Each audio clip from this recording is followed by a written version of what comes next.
Mes chers élèves, bonjour. C'est Madame Hassoun, PES français au lycée Alta School. Alors, nous continuons ce que nous avions commencé les séances dernières. Alors, la dernière fois, si vous vous rappelez, je vous avais dit qu'il y avait deux types de discours historiques. Nous avions le texte historique neutre et objectif, et nous avions le texte historique subjectif. Nous avions entamé le texte neutre et objectif, et aujourd'hui, nous allons terminer avec le texte historique subjectif, comme c'est mentionné sur le tableau. Alors, dans la séquence 2 de votre projet, c'était introduire un témoignage dans un fait d'histoire. Pardon. Alors, qu'est-ce que c'est témoigner? Témoigner signifie dire la vérité sur ce qu'on a vu, entendu ou ressenti. Donc, quand on porte un témoignage, ça veut dire qu'on va essayer de dire la vérité. Alors, pourquoi dire la vérité?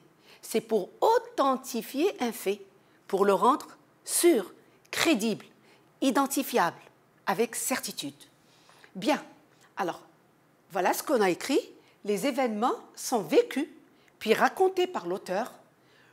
L'auteur introduit des témoignages dans le but d'authentifier les faits rapportés, c'est-à-dire les rendre plus crédibles, plus véridiques et incontestables, qu'on ne peut contester, qu'on ne peut réfuter, dans la mesure où les témoins sont eux-mêmes, sont eux qui ont assisté réellement à ces événements.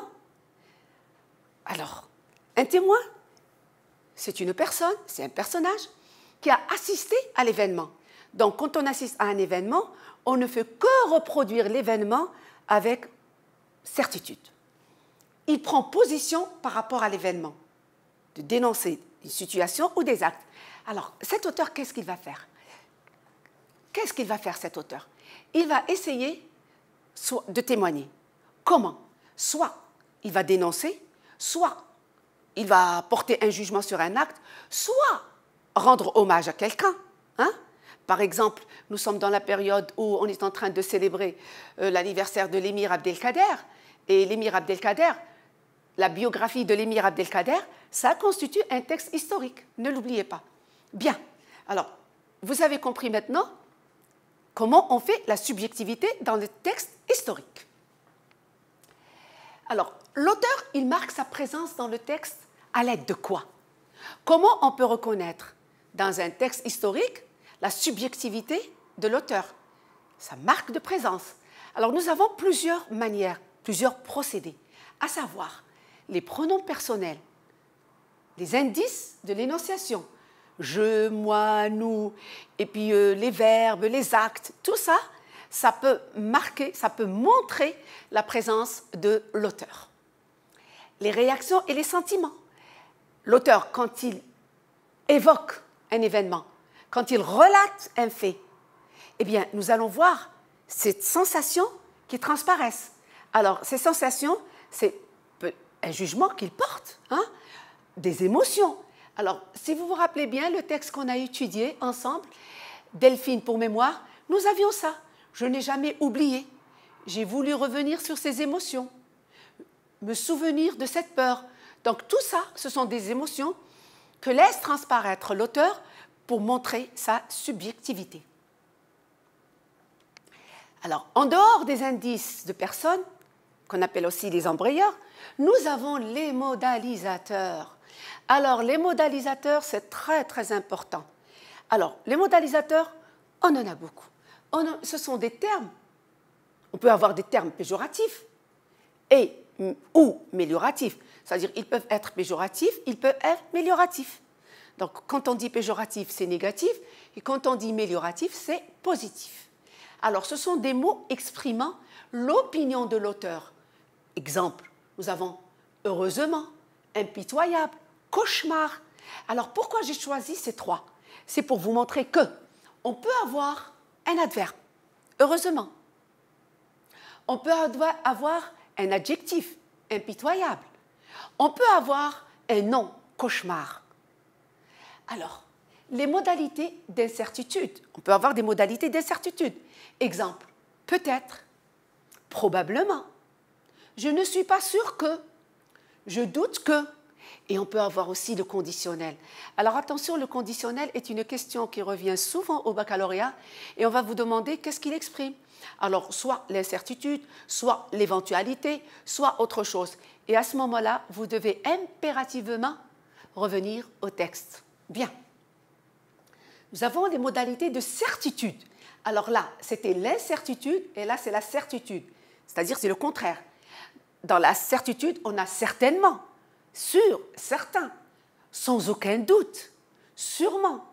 Il est certain que, assurément.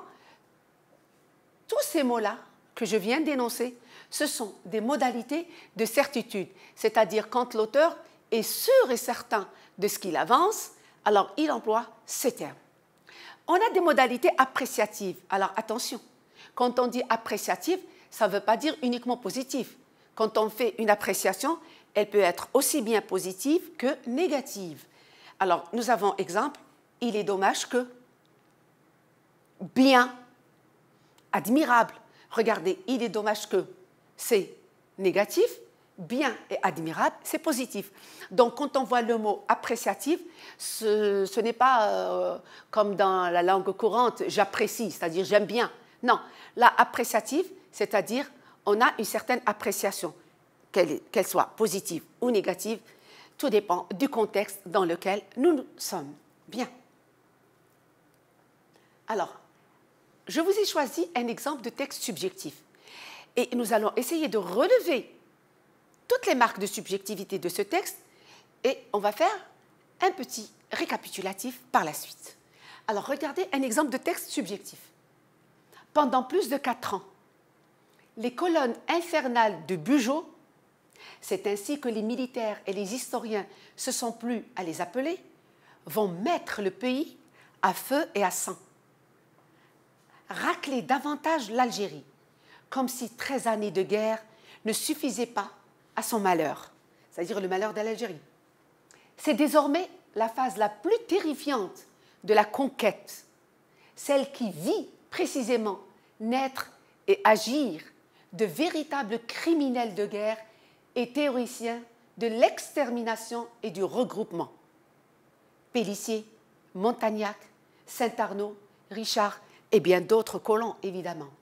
Les noms des 3 premiers, avec beaucoup d'autres, ont été donnés officiellement à des villages algériens importants comme une insulte à la conscience morale, c'est-à-dire une insulte aux martyrs, aux résistants de la lutte de l'Algérie. Alors, demain, pas impossible, et à Dieu ne plaise, évidemment, d'autres agglomérations urbaines porteront les noms de Massu, Bijard, Ducasse, Charbonnier, bourreau et tortionnaire galonné. Alors, ici, c'est un très beau texte qui parle de la conquête coloniale en Algérie. Et là, vous avez remarqué que nous avons beaucoup de noms de colons français qui ont essayé de mettre l'Algérie à feu et à sang. Vous n'êtes pas sans savoir que les martyrs qui sont au nombre de 1,5 million ont subi des tortures, ont subi les pires sévices que peut subir un homme. Alors, regardez la question. Relevez tous les modalisateurs ou marques de subjectivité.